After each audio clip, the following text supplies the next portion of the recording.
qué vamos a hablar? Tenemos que hablar de economía y vamos a hablar con un experto de economía y me refiero a Juan Valerdi. Hola Juan, ¿cómo estás? Buen día. ¿Cómo estás? Buen día, un placer volver a hablar con vos. Igualmente, y bueno, preocupado por la situación en el mundo, pero muy especialmente en cómo está afectando a nuestro país después de, bueno, no sé si la impericia, rumbos equivocados o qué que está tomando el gobierno. Bueno, primero te quiero recordar algo que vos sabés bien, pero para los oyentes que están por ahí distraídos o que dicen, no, a mí no me interesa la política, yo no me meto en política, yo no me hablo de política. Todo lo que estamos viendo, lo que está pasando, relacionado con la economía en la Argentina o en el mundo relacionado con las medidas de Trump y demás, todo eso que es la economía importante, interesante, trascendente para el día a día de cada uno, es política. Y la política es la que lleva adelante las decisiones económicas trascendentes. A veces lo dice y a veces se hace la boluda y dice, no, esto es una cosa de economistas o de ministros y demás. No es así, eso es mentira. Y cuando hacen eso en general es cuando son cosas que la gente le puede reclamar a los que toman las decisiones políticas, que no necesariamente son la clase política. Pueden ser dirigentes sindicales o pueden ser dueños de grandes empresas. Entonces, hagamos esa aclaración primero para entonces saber claramente que lo que estamos hablando en la Argentina y en el mundo, especialmente el Trump, ahora, es de política y geopolítica. En la Argentina, Sabes que sí, son muy oportunos con eso, porque te cuento una experiencia. Ayer en la cola del banco, ¿no? Había dos señores bastante mayores, ¿no? Los dos con bastón y todo, bastante maltratados. Y bueno, se quejaban de la situación, de la economía, de esto y lo otro, pero rematan con, a mí no me interesa la política, nunca me interesó, y le digo casualmente por eso está pasando lo que está pasando. te voy a decir una frase que alguna vez se me ocurrió, es un poco fuerte, pero es sutil en el fondo, es casi de salón. Siempre dije desde hace más de 10 años, si vos pensás, vos ciudadano, pensás que podés no meterte en política viviendo en el mundo, algún político te la va a meter. Esto es así. Entonces, la política te entra aunque vos no quieras. Y como te entra aunque vos no quieras, es mejor que nada que hacerse el tonto y meter la cabeza abajo de la arena como la avestruz, saber de qué va la política y a dónde nos quiere llevar o a dónde nos está llevando. Y eso es lo que vamos entonces a hablar ahora, tanto de lo que está haciendo Milei como lo que está haciendo Trump, que obviamente están entrelazados. ¿Qué está haciendo Milei desde que asumió? Pero tiene una política Detonando. distinta, ¿no? Porque Trump es proteccionista, protege su mercado a costa de reventar el mundo. Pero este hombre dice de bajar todavía más los aranceles, o sea, toda la política opuesta. En realidad el problema no es que tengan políticas distintas, el problema es este. Trump está conduciendo un país que es de los más importantes del mundo, está en el podio, y que, como venía a la mano, cada vez era más irrelevante desde el punto de vista de la producción industrial y de una serie de cuestiones productivas que tenían que ver con que su territorio no era negocio para las multinacionales y producían en otro lado, incluyendo obviamente las, entre comillas, multinacionales norteamericanas, que en el caso de las financieras les importa tres carajos. Los territorios, en el caso de las productivas, hacen su cuenta y lo que más les conviene es lo que hacen irrelevantemente qué pase con la gente, digamos, de su, entre comillas, país, su país. Entonces, lo que está diciendo Trump es, con este sistema y la continuidad de este sistema, yo y los factores de poder de Estados Unidos que represento, y en tercer lugar, los ciudadanos que represento, estamos perdidos. Y estamos perdidos como potencia, estamos perdidos como factores de poder. Entonces, ¿qué hago? Rompo. Y rompió. Primero rompió con el mundo y le tiró aranceles a todo el mundo y después ahora, ayer, dijo, bueno, como todos vinieron al pelo, dije, che, pero fíjate, porque podríamos arreglar, ¿cómo podemos hacer? Casi todos vinieron y China me puso aranceles de registro, entonces a China la voy a castigar el triple y le pongo arancel de 125%, lo cual es como decir, no quiero que entre más nada de China, en el fondo, y a los demás les bajo a todos al 10% y además por 90 días no voy a subírselos y vamos a dejar en un impasse a los que le había puesto más del 10. ¿Correcto? Pues quedan todos en 10, no desaparecieron los aranceles, quedan todos en el 10, con lo cual la Argentina, que algunos ilusos o mamertos dijeron, tenemos ventaja, pues solo nos pusieron en el 10, ahora se acabó eso. Primer punto. Ahora, ¿qué hace Milei? ¿Por qué vos decís Milei tiene política diferente? Porque en realidad en vez de cerrar hambre, en vez de proteger, desprotege, etcétera, etcétera. Milei está navegando en un mar, en un océano, con una tormenta tremenda que es la destrucción de la globalización, la guerra comercial entre Estados Unidos y China, la guerra en Ucrania, que tiene implicancias muy importantes sobre también los flujos de comercio, inversión y demás, y Milei navega mirando un pronóstico meteorológico y una carta de navegación de hace 100 años. Entonces, si aplicás para la navegación cosas de hace 100 años, y lo más probable es que tu barco se hunda o vos te mueras porque hay un motín que te tira por borda. Eso, esto último espero que es lo que ocurre en Argentina y no que se hunda en la Argentina. Espero que lo tiremos por la borda y la gente asuma que hay que tirar por la borda. Mira, y lamentablemente es así. Yo creo en la democracia, pero eso no quiere decir que la democracia no sea perfectible y que además los pueblos no tengan derecho de vez en cuando en reclamar que alguien que eligiendo democráticamente está llevando a la perdición de este país y hay que sacarlo. Por juicio político o por manifestaciones como en la época de la Rúa. Por lo que sea. Aparte tiene conductas autocráticas, ¿no sabes? Porque uno lo vota democráticamente y todo, pero lo que está haciendo, tratando de tener la suma del poder y... Ganando por DNU, boicoteando con ¿cómo se llama? Con vetos, y después cuando el veto tiene que ser cero o no, responsable del Congreso con 2/3, coineando lo que tenga que coinear con cargos o con guita, nunca todavía nos enteramos de guita, pero seguro que la hay, pero los cargos sí son lavosos. Entonces digo, obviamente que Milei como quiere destruir el Estado y se cagotea en el Estado, también le importa 3 carajos la democracia, y si pudiera sería emperador, que además obviamente en sus sueños de Narciso está ser emperador y no ser solamente presidente. Entonces, obviamente que las reglas de la democracia no le importan 3 carajos la constitución menos, y me alegra muchísimo que se está pasando mucho esto de tanto que no hay en la economía, en el mundo, de acuerdo con el FMI, se nos está pasando que acaba de renunciar hace un par de días, o ayer, no me acuerdo, por tanta cosa, García Mansilla. ¿Quién es García Mansilla? El señor que metió por decreto hasta fin de año supuestamente en la Suprema Corte, que además no es un tema menor porque es uno de 3 o 4, ¿verdad? Sí, el otros dos también fueron metidos por decreto que después se expulsaron, pero también aceptaron los otros dos por decreto, ¿no? ¿De cuándo? Bueno, estaba mal, sí. Sí, pero eso después fueron confirmados por el Senado. Claro, después lo arreglaron, pero se quedaron, pero finalmente cumplieron con los papeles, digamos, presentaron los papeles. Claro, pero violaron la Constitución de entrada, que no es poco eso, Sí, está claro. Pero en este caso, lo que pretendía Milei era mantenerlo hasta fin de año, aunque no se tratara ni siquiera el pliego por un año. Entonces, en su momento lo que hizo Macri fue forzar el tratamiento. En este caso Milei todo lo que quería era que no lo tratara para ponerlo hasta fin de año él por decreto.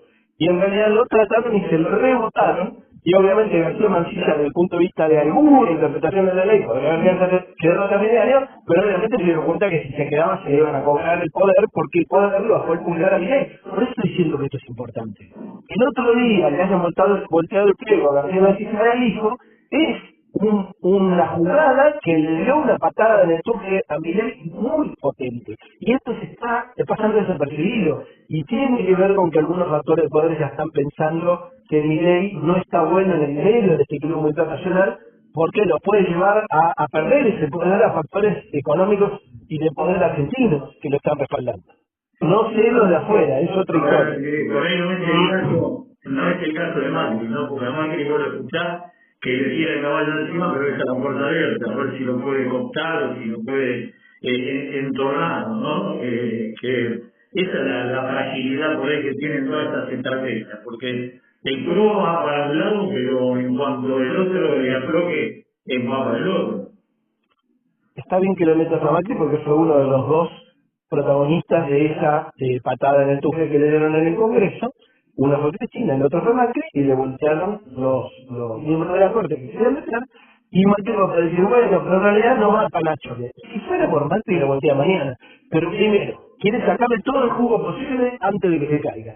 Y segundo, no tengo duda que Macri, que por cierto es mucho más inteligente que Milei, y mucho más psicópata, porque Milei en todo caso sea un psicótico y no un psicópata, Macri lo que quiere es que el día que se caiga Milei, él tenga protagonismo en lo que venga después. Si él piensa que hoy no es el momento adecuado para tener protagonismo en el día después de Milei, entonces no lo va a voltear. Pero vos te crees que a Macri le tiembla el pulso para voltear a Milei, no tengo duda que con el narcisismo que tiene Macri, solo por cuestiones de narciso lo voltearía. Pero no lo va a hacer hasta que no esté seguro que su protagonismo desde el punto de vista del poder es fuerte en el momento que se caiga. Y ese día lo van a voltear. Y esperemos que eso no ocurra muy lejos en el tiempo, pero que efectivamente Macri tenga poco protagonismo y que haya otro que lo reemplace y no sea peor. Porque eso también puede pasar. Por eso no estoy exultante de saber que Milei algún día se va a caer, porque podría venir a comprar. Aunque es difícil imaginarlo, pero ocurre.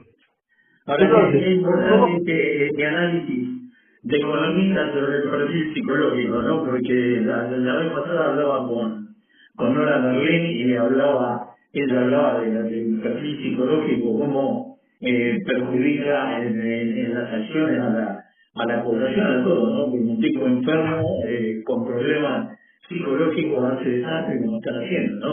Y los dos presidentes que nombrar, ambos tienen perfiles psicológicos bastante distorsionados. Ahora, vos fijate, la pregunta que viene a través de esto es: ¿qué le pasa a nuestra sociedad que termina votando a estos tipos, no?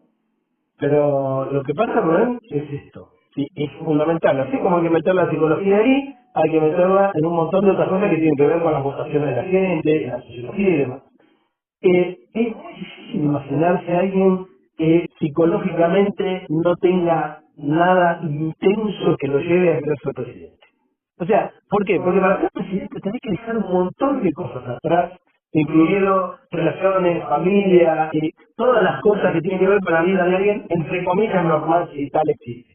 Entonces, si para ser presidente tenés que comerte los sapos que te tenés que comer, tenés que poner tu vida al servicio de ese objetivo absolutamente prioritario y demás, seguramente tenés algunas cositas. Pero eso pasa en Argentina, en Estados Unidos, ni hablemos de la personalidad de Trump, con Sarkozy y con el presidente Zelensky y con todos, Putin. Todos tienen algunas cositas que hacen que pueda llegar a presidente. En Argentina, que es un país complicado, ni duda, en Estados Unidos también, bueno, entonces no lo podemos dejar acá. Pero no es menor el tema de quiénes son los factores de poder que están apoyando a ese muñeco, o a ese, entre comillas, loquito, o a ese psicópata, o a lo que sea. Esos factores de poder ya tienen otra forma de funcionar, en la cual lo psicológico también influye, porque dedicarte solamente a hacer guita, también debes tener alguna tara, y lo único que te importa es hacer guita, y además en puntos en los cuales hacer guita tiene que ver con poder y no con gastarla. Ahora también otro tema, ¿no? Porque los empresarios del Círculo Rojo nunca ganaron más plata que con el kirchnerismo o con el peronismo. Y bueno, sin embargo reniegan y están en contra, ¿no? Pero eso que acabo de decir, que es muy importante, tiene que ver con lo que acabo de decir yo. Que vos ganes más plata no quiere decir que tengas más poder.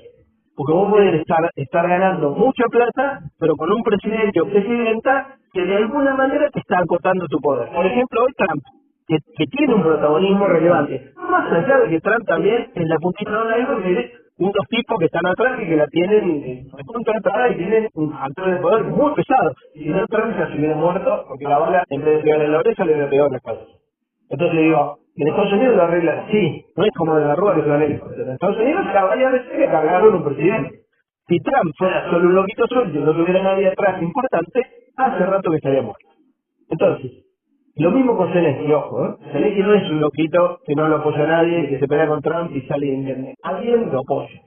Y esa guerra tiene a la OTAN y un montón de factores de poder atrás que están ganando mucha plata, muchos recursos y demás.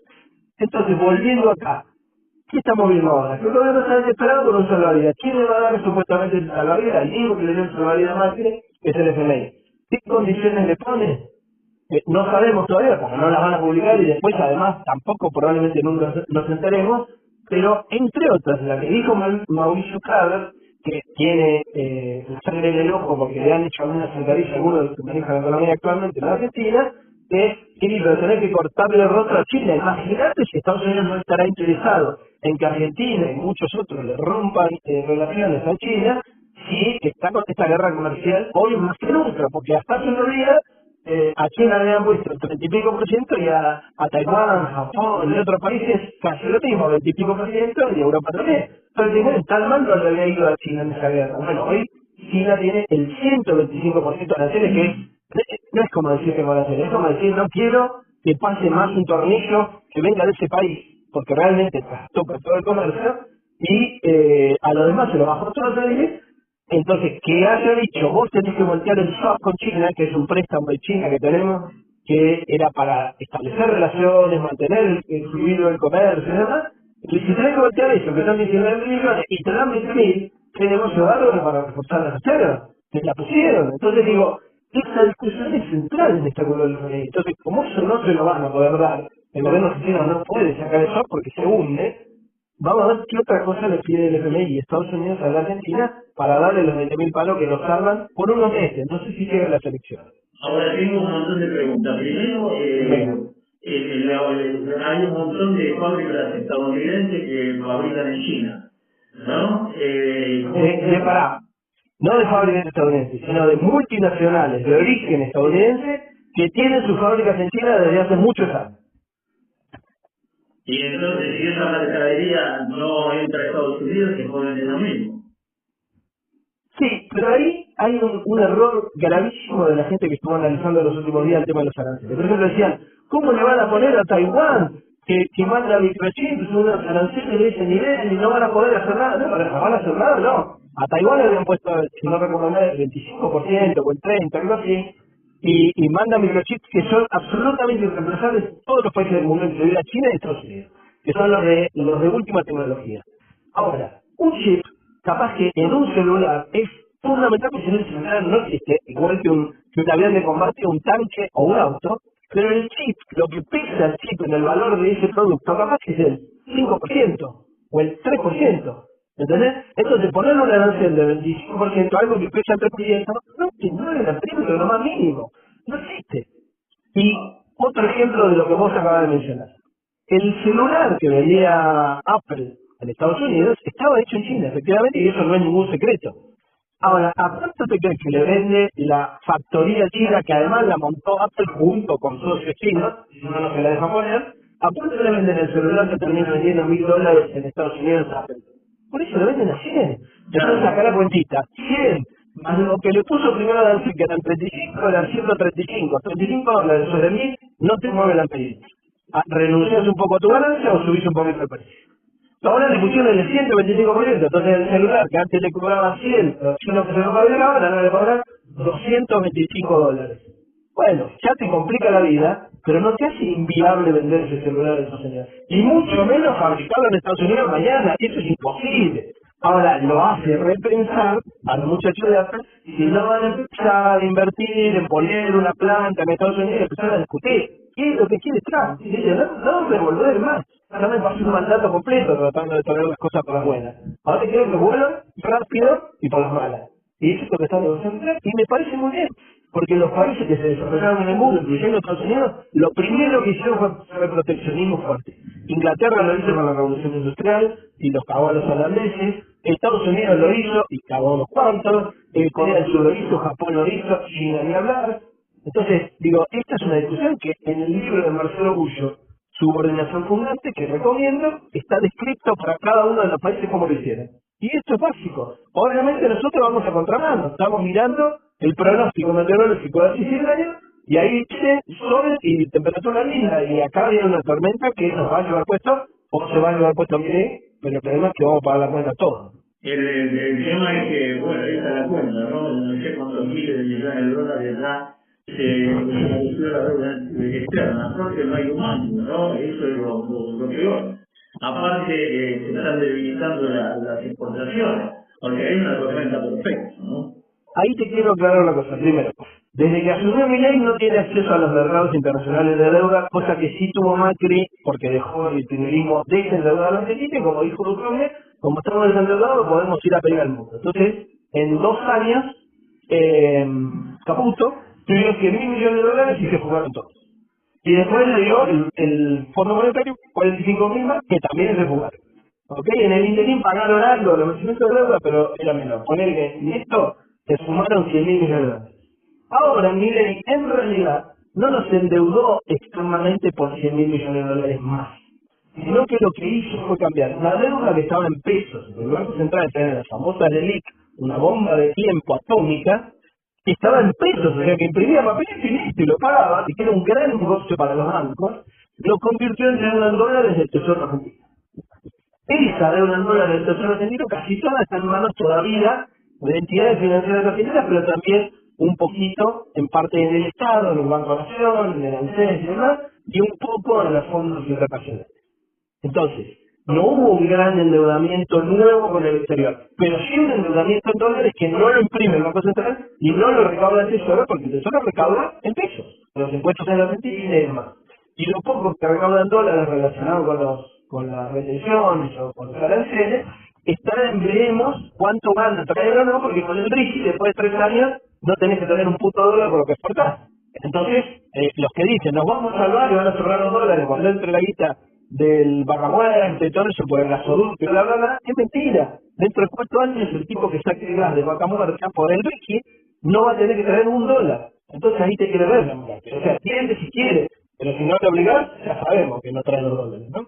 Ahora, ¿qué pasa con porque hay una balanza comercial, un balance negativo del Banco Central, ¿no? O sea, hay 6, 7, no sé cuántos miles de millones de dólares. Reserva neta negativa. Reserva neta negativa, bien. Están vendiendo dólares. ¿Qué dólares están vendiendo? Lo que tiene la gente depositado en los bancos. Eso es lo que dice, cuando alguien dice, tiene reserva neta negativa, ¿qué quiere decir? De las cosas que vos tendrías que devolver, por ejemplo, a los ahorristas, de los dólares esos, que no tienen una etiqueta que dice no tocar ahorrista. Pero el Banco Central tiene un montón de dólares o de cosas que en realidad son promesas de darte dólares, porque en realidad no están amontonados los billetitos, sino que tenés distintas cosas que podés convertir en dólares. Depósitos en el exterior, oro cuando teníamos, que ya no lo chuparon y en realidad tenemos papelitos que dicen que tenemos oro. El swap con China, que lo podés convertir, por ejemplo, en pagos a China, pero no necesariamente en que te den dólares y demás. Bueno, de todo eso ya tenés negativo porque tenés mucho más dibujo contable que lo que tenés de realmente cosas que podés convertir en rifar dólares para fuga o lo que sea. Y entre otras cosas, lo que están manoteando son lo que tiene la gente depositar los bancos en dólares, que tiene prácticamente un encaje total, que quiere decir que todo lo que vos depositas en el banco se lo tiene que mandar al central y hacer reserva, y no puede prestárselo a la gente para que tenga deudas en dólares, como en algún momento sí se pudo. Y entonces eso es lo que ha monetado el Banco Central para mantener el dólar artificialmente bajo, lo cual genera que este dólar artificialmente bajo haga que importes mucho más que lo que importabas antes, en mercadería, y que exportes menos o no liquides lo que exportan y demás, y ahora que está subiendo el rublo, el contrato del internet, se te está juntando el dólar turista, que es el que paga la tarjeta de crédito cuando el banco te cobra, pero que un montón de gente desde que empezó Milei a estar en el gobierno, pagaba con dólares que sacaba del canuto porque era 1.200 el dólar contado con liqui, el blue o el MEP, y 1.400 el del turismo que te cobraba el banco. Eso está a punto de desaparecer como diferencia, porque prácticamente están iguales, están 1.400 y piquito, y el blue contado con liqui y MEP está a 1.340, 1.350. Entonces hay mucha gente que va a dejar que el banco le cobre, y que incluso puede recuperar de ahí una parte de ganancia, y eso va a hacer que empiece a drenarse dólares por ahí. Todo esto hace que el gobierno pierda aceleradamente dólares por falta de exportadores que liquiden, por importadores que anticipen compras sabiendo que viene la devaluación, y por el tema turismo que te acabo de describir. Y la gente que compra en, qué sé yo, Alipet, en todas estas cosas, todo lo que hacen con tarjeta hasta ahora, o iban a comprarlo al net contado con Lipi y al Blue, y el día que vendían la tarjeta lo pagaban con eso, o lo sacaban del canuto. Bueno, ahora, cuando se junten con 1.400 y ahora que ya la diferencia es poca, va a haber mucha gente que va a dejar que lo pague el banco y sale del Banco Central y deja de salir de los métodos alternativos que eran el canuto o los dólares, entre comillas, financieros y legales. Y la gente que está yendo al banco a sacar dólares, que tiene en cuenta corriente o en depósito, lo saca las reservas. Todo lo que saques del banco, de cualquier banco comercial, automáticamente baja la reserva, porque estaba contemplado dentro de las reservas. O sea, un panorama bastante bravo, ¿no? Porque si hay 7 o 8 mil millones de dólares en rojo, están gastando la guita de la sorreta, en el momento que vayan los sorretas a buscar la guita, se les va a complicar. Lo que pasa es que los ahorristas tienen siempre un cálculo, que es, si me lo llevo a mi casa, ¿cuáles son las probabilidades que me lloren y me lo roben? Si me lo llevo a la caja de seguridad, ¿cuánto me cuesta la caja de seguridad? Y además tengo que pagar bienes personales todos los años a fin de año, en vez que si la tengo depositario no pago. Y las cajas de seguridad son caras, son difíciles de conseguir, etcétera, hacen el cálculo. Obviamente, cuando se vaya resultando, lo van a ir sacando. Pero hay otros además que son empresas, y que implica no solamente esta cuestión que acabo de describir, sino cuestiones de mostrar la cara, digamos, de que están sacando los dólares y de distintos problemas que les generan. Entonces, no es que van a ir todos corriendo a sacar los dólares mañana. Pero que se te vayan 2.000, 3.000, 4.000 millones de dólares. De hecho, cuando estaba Macri en su momento, con el quilombo que se armó, se fueron 6.000 millones de dólares en poco tiempo. De los bancos, ¿no? Si no recuerdo mal, bajó de 20.000 a 14.000 más o menos los depósitos. Entonces digo, estas cosas pasan y magnifica lo otro que estuve describiendo.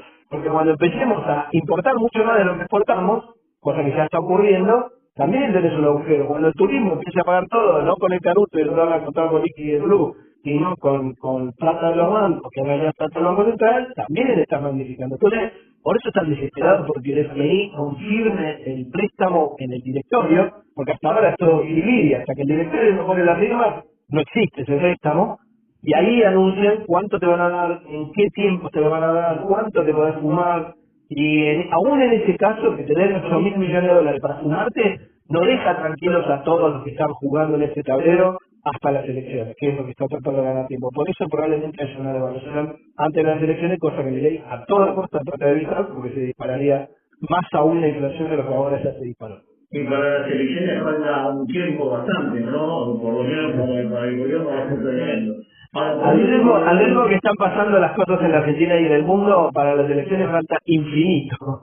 Claro, infinito. Ahora ponele que le den, de lo que dicen, que le den 6, 7.000 millones de reservas que dicen que se la van a dar o sea, de guita real, que se la van a dar en tramos. Con eso alcanza para acomodar la cosa al nivel de fuga que está viendo o al nivel de dólares que se viene perdiendo el Banco Central.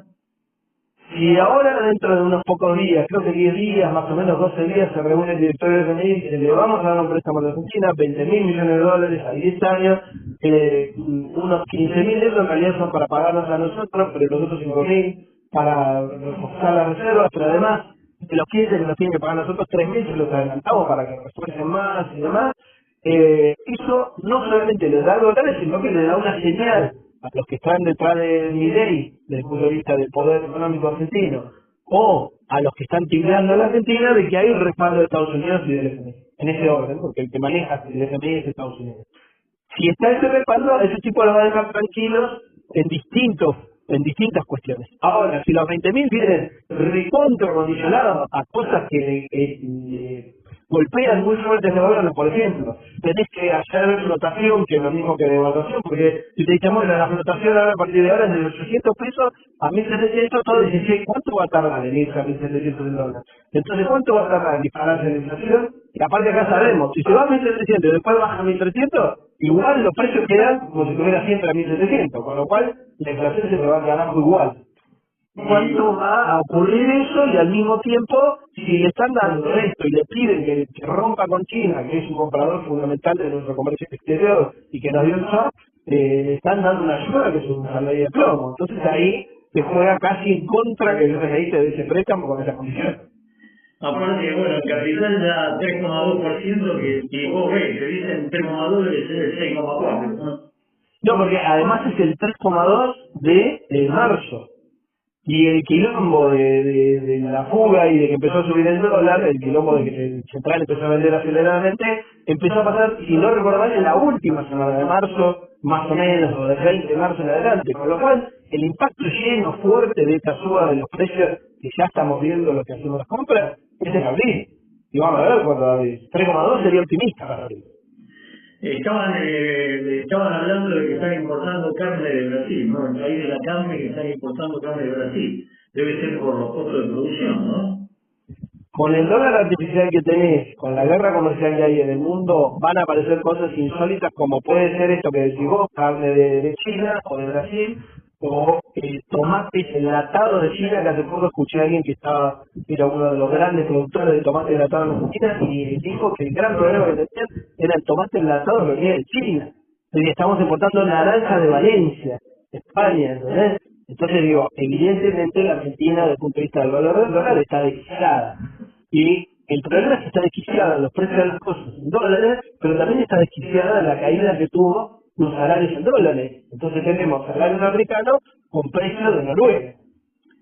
Claro, un tema de la tormenta perfecta, ¿no? Que se supo construir, porque se fue construyendo esto. El tema va a ser desarmar la bomba, ¿no?